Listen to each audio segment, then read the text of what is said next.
Call to order. Ask Dr. Diggin to lead us in the Pledge of Allegiance.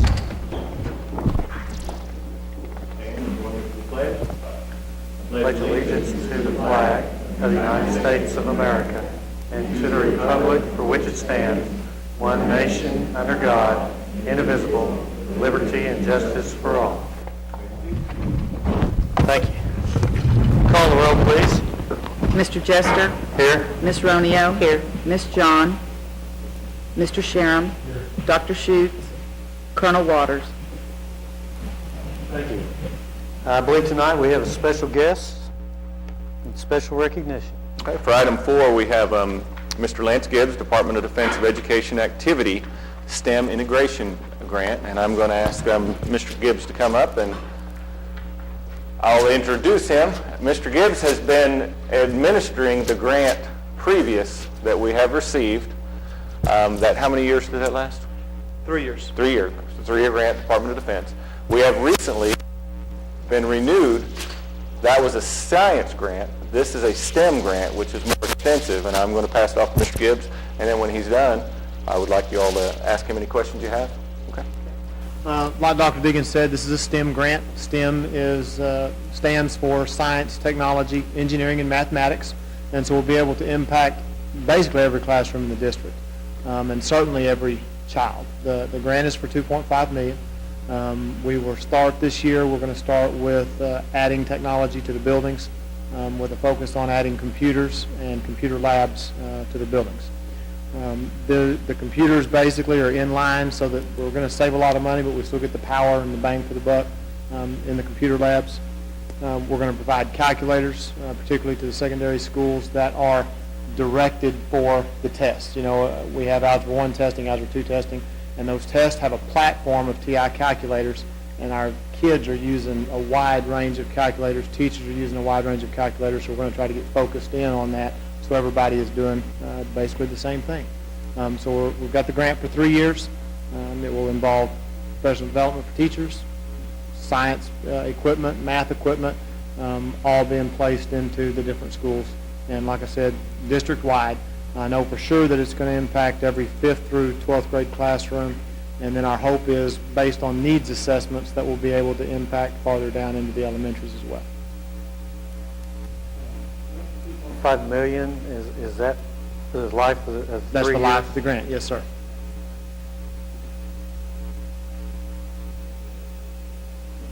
And Lance, can you share with I'm going to put you on the spot here.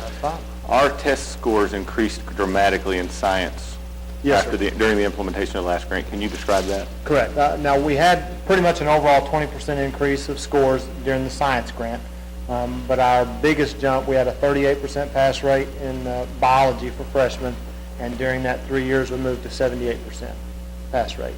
So our hope is that we can impact, math and science classes and improve test scores. And we really have pretty good math scores. But like our algebra, I believe it's Algebra 2 test score is 66%. That's an area that we'd like to focus on and have it move into the 90s. And so that's our goal. So over the last 3 years, it was in math, and the focus was mostly in the secondary level? Previously, we impacted every classroom. Previously, even the pre-K centers were able to purchase equipment that was for science. And so we saw kids. I have pictures of students in the pre-K level that are building graphs from Skittles. I'm a high school teacher, so I didn't realize that you could even do a graph with a pre-K child. I mean, but pre-K teachers are very adept at that sort of thing, and we've learned from teachers. And so impacted every classroom. Then was science materials, and then now it's going to be STEM materials, which obviously includes math. Right. I'd like to see some of those little bitty ones on computers, because I know they would do well. Right. And the little children are so adaptable, and they love technology. We have that 4-year-old I was speaking with you about, and she has an iPhone, so it'd be great. Well, they play on the game systems, and so they know what's going on. Thank you very much. Can I ask, how were we able to receive this grant? What work did we have to do?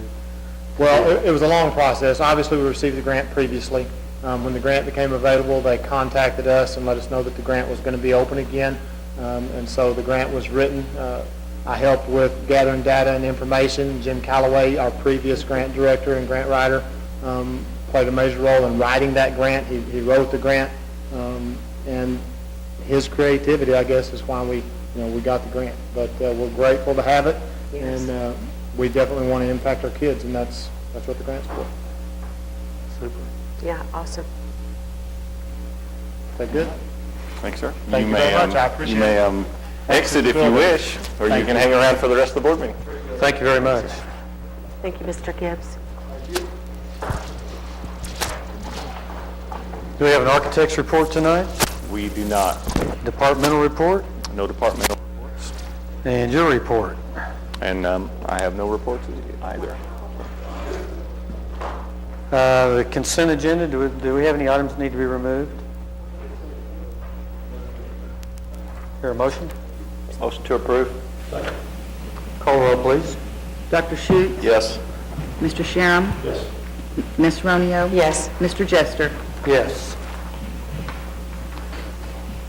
I believe we do not need an executive session this evening as part of the No. Thank you. Superintendent's personnel report. For items 13A, we're going to vote to approve the employing, promoting, disciplining, or receiving resignations of individual certified and support salaried personnel listed on pages 92 through 94. Call roll, please. Mr. Sharam? Yes. Dr. Schutz? Yes. Ms. Romeo? Yes. Mr. Jester? Yes. Is there any new business to consider tonight? If not, our next regular board meeting date is Tuesday, September 3rd, here. Do we need to set any additional board meeting dates? Do we have any board announcements? Watch out for the school zones. School zones is right. Still like under, but I can. That one I should remind you, It was a surprise, too. Came up fast, didn't it? There you go. So, well, I do have a couple announcements. Of course, it's first day of school tomorrow. Excited. I plan on starting at 6 a.m. with the buses. I want to see how that works. It's going to be exciting. It's exciting to start school, all the anticipation, all the unknowns. I just look forward to, I know Dr. Polk and I are going to go to several sites, try to hit every site over the next 2 to 3 days at some point, especially visit our first-year principals tomorrow and new principals. But it's exciting. Of course, we want to ask everybody, take their time in school zones. It's 20 miles an hour in front of us here again. That will catch us, and just watch out for kids and be safe. And it's not just in front of us, it's from Ferris Right. to Cash Road, Absolutely, yes. and that includes the underpass, too.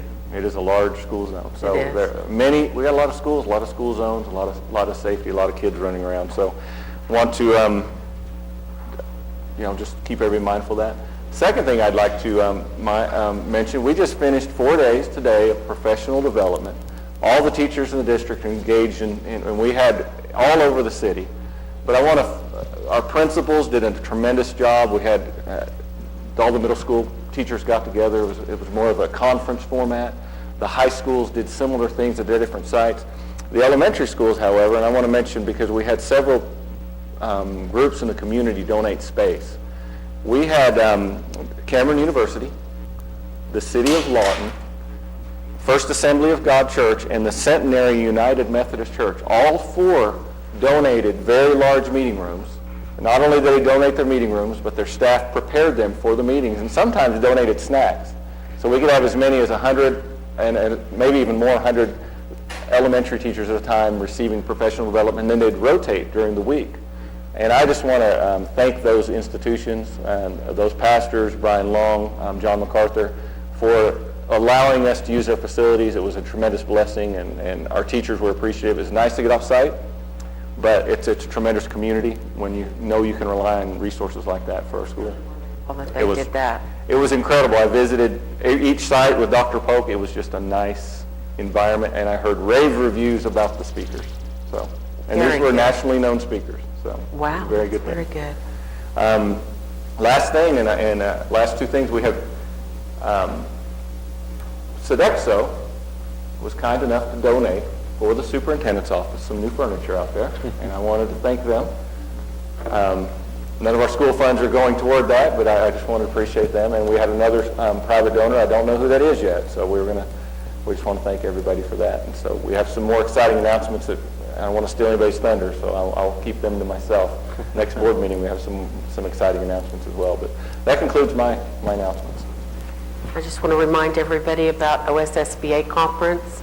It starts a week from today Next week, yes. at 8 a.m. for me. We're going to have on November 3rd. Yes. Any other announcements? Good. Entertain a motion to adjourn. Second. Call roll, please. Mr. Sherem? Yes. Ms. Ronio? Yes. Dr. Schutz? Yes. Mr. Jester? Yes.